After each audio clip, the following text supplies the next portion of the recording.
Assalamualaikum warahmatullahi wabarakatuh. Saya Dina Cahya Oktaviani dari Prodi D3 Administrasi Perkantoran ingin menyampaikan materi tentang mutasi karyawan. Yang pertama kita akan membahas tentang pengertian mutasi. Mutasi adalah suatu perubahan posisi atau jabatan yang dilakukan baik secara horizontal maupun vertikal dalam suatu organisasi.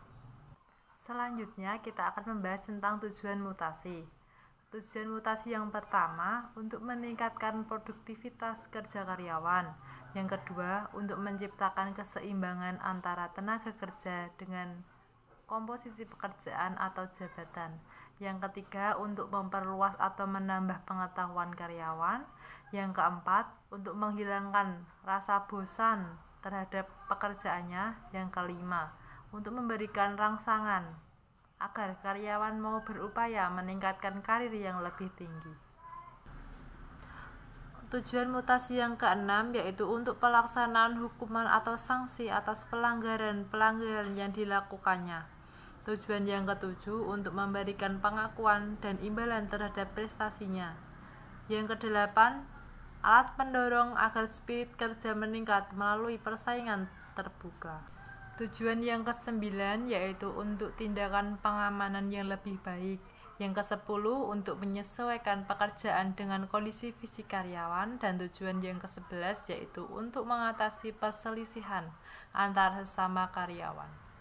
Yang selanjutnya kita akan membahas tentang prinsip mutasi. Prinsip mutasi ini adalah memutasikan karyawan kepada posisi yang tepat dan pekerjaan yang sesuai agar semangat dan produktivitas kerjanya meningkat.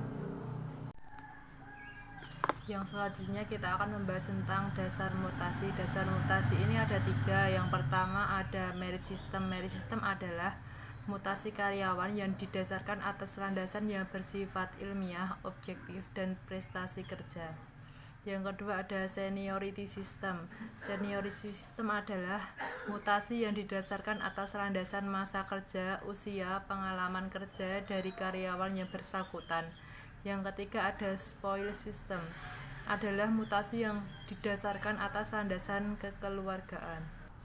Selanjutnya kita akan membahas tentang jenis mutasi. Jenis mutasi ini ada 4. Yang pertama mutasi produksi. Ketika ada kebutuhan tenaga kerja dalam suatu departemen dan surplus tenaga kerja di departemen lain. Yang kedua mutasi penggantian. Mutasi penggantian ini untuk mengganti karyawan yang telah berada di organisasi dalam waktu lama dan memberikan bantuan kepada karyawan lama dari tekanan pekerjaan. Yang ketiga ada mutasi remedial. Mutasi remedial untuk memperbaiki kesalahan penempatan atau perekrutan. Jika penempatan karyawan tidak tepat dengan pekerjaannya, mutasi ke pekerjaan lain yang lebih tepat perlu dilakukan. Yang keempat ada mutasi multifungsi. Mutasi multifungsi ini untuk meningkatkan fleksibilitas karyawan dari suatu pekerjaan ke pekerjaan lain dan suatu departemen ke departemen lain. Mutasi ini sering disebut sebagai rotasi pekerjaan, yang merupakan alat untuk melatih karyawan dengan memberikan pengalaman kerja yang bervariasi dan luas untuk mempersiapkan promosi. Sebab dan alasan mutasi. Sebab dan alasan mutasi yang pertama, permintaan diri sendiri. Adalah mutasi yang dilakukan atas keinginan diri dari karyawan yang bersangkutan dan dengan mendapat persetujuan pimpinan organisasi. Yang kedua ada alih tugas produktif. Adalah mutasi karena kehendak pimpinan perusahaan untuk meningkatkan produksi dengan menempatkan karyawan yang bersangkutan ke jabatan atau pekerjaan yang sesuai dengan kecakapannya. Cara-cara mutasi. Cara-cara mutasi yang pertama yaitu dengan cara tidak ilmiah. Yang pertama tidak berdasar kepada norma atau standar kriteria tertentu.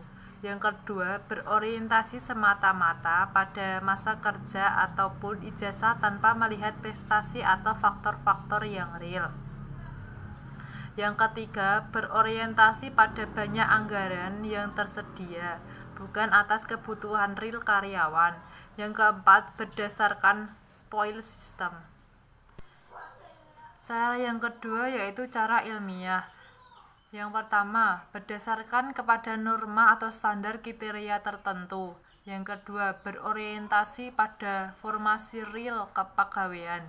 Yang ketiga, berorientasi pada kebutuhan real karyawan. Yang keempat, berorientasi pada tujuan yang beraneka ragam. Yang kelima, berdasarkan objektivitas yang dapat dipertanggungjawabkan.